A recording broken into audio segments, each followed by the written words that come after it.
Viewers, हम कर रहे हैं प्रश्नावली 2.2 के प्रश्न नंबर 1 का तीसरा प्रश्न हल करेंगे।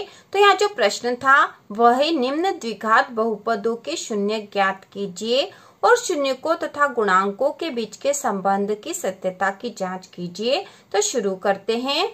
प्रश्न में बहुपद दे रखा है 6x की घात 2 ऋण 3 ऋण 7x। तो इसको हल करेंगे। तो सबसे पहले हम इसको आदर्श रूप में जमा लेंगे क्योंकि यह उस तरह से जमा हुआ नहीं है।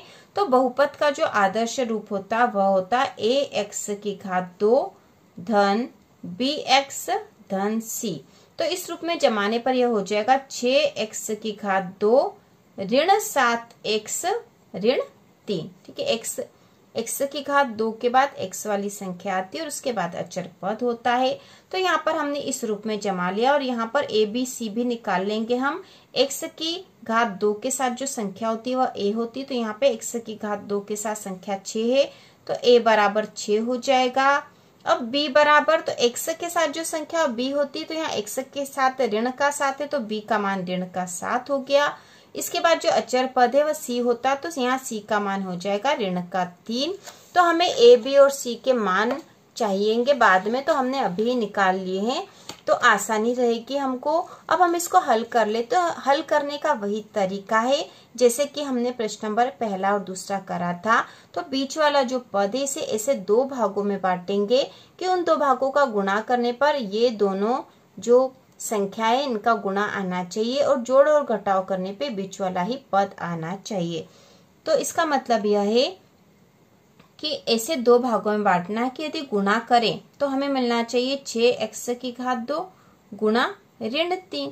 तो इन दोनों का गुणा करने पे हो जाएगा 6 18 x की घात 2 और धन ऋण हो जाएगा। तो ऋण 18 x की घात 2 चाहिएगा, गुणा करने पर यह मान आना चाहिए। और यदि जोड़ या घटाव करें तो हमें मिलना चाहिए ऋण का 7x। तो ऐसी दो संख्याएं कौन सी हो सकती कि गुणा करने पे तो 18 आए और जोड़ और घटाव करने पे 7 आ जाए। ठीक है, तो ऐसी दो संख्या है जैसे 9 दूना 18 होते हैं, 9 दूना 18 होता है और 9 में से 2 घटा दे तो 7 भी हो जाएगा। तो हम इसको कैसे जमा सकते हैं? तो यहाँ पर 18 जो है ऋण का चाहिए और ऋण का 7 चाहिए। तो इन दोनों को घटाने पर यदि 7 आ जाता है तो चिन्ह बड़ी संख्या का आएगा तो ऋण का 9 हो जाएगा और धन का 2 हो जाएगा। तो ऋण का 9x और धन का 2x यदि हो जाए तो 9 दूना 18, इन दोनों का गुणा करें तो 9 दूना 18 और धन ऋण ऋण मतलब 18x की घात हो जाएगा। और 9 में से 2 घटाएंगे तो 7 आ जाएंगे और चिन्ह बड़ी संख्या का आएगा तो ऋण का आ जाएगा। तो इस प्रकार ये दो पद ऋण 9x और 2x हैं तो हम यहाँ लिख देंगे। ठीक है, ये जो है रफ का काम है, समझने के लिए हमने ये लिख दिया है। तो यहाँ है 6x की घात 2 ऋण 9x धन 2x ऋण 3। ठीक है, अब हम इसको आगे और हल करेंगे। तो आगे के जो दो पद हैं इसमें से कॉमन ले लेंगे। तो यहाँ से कॉमन कैसे आ सकता है? जैसे 3 के पहाड़े में 6 भी आता है और 3 के पहाड़े में 9 भी आता है। 3 दूना 6 और 3 तिया 9 होता है। ठीक है, इसको हम भाग में बांट सकते हैं। 3 दूना 6 हो जाएगा और 3 तिया 9 है। तो यहाँ से भी 3 कॉमन आ जाएगा और यहाँ से भी 3 कॉमन आ जाएगा। तो हम कॉमन ले लेंगे 3x क्योंकि x दोनों में है। तो 3 यहाँ से कॉमन ले लिया, बच्चा 2 क्योंकि 3 दूना होता है तो 2x क्योंकि 1x बचेगा। उसके बाद ये धन का और ये ऋण का तो यहाँ ऋण ही आएगा। अब यहाँ पे 3 तिया 9 है तो 1 3 कॉमन आ गया, बच्चा है 3। ठीक है, x ले लिया यहीं पे। अब 2x ऋण 3 में हम कुछ भी कॉमन नहीं ले सकते तो यहाँ पर धन का 1 कॉमन ले लेते हैं क्योंकि 1 तो इनमें है ही सही। तो यहाँ पे आ जाएगा 2x ऋण 3। ठीक है, तो इस प्रकार से हमने इसको कॉमन लेके कर लिया है। अब जो पद बाहर है उसका एक पद बन जाएगा 3x धन 1 ये, और 2x ऋण 3 वाला कॉमन वाला पद भी यहाँ आ जाएगा।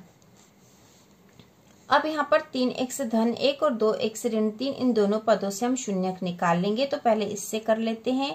3x धन 1 बराबर 0, 3x बराबर धन का 1 बराबर के उधर गया तो ऋण का 1, x बराबर हो जाएगा ऋण 1/3। तो यह पहला शून्यक हमें मिल गया है। अब इसको भी उसी प्रकार से हल कर लेंगे। तो 2x ऋण 3 बराबर 0, 2x बराबर 3, क्योंकि ऋण का 3 बराबर के उधर गया तो धन का हो गया है।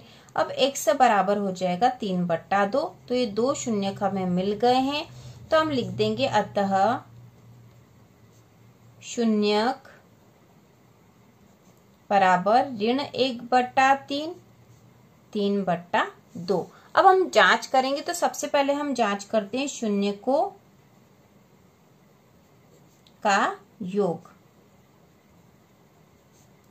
अल्फा धन बीटा, ठीक है। अल्फा और बीटा शून्यक को ही प्रदर्शित करते हैं, अल्फा और बीटा से।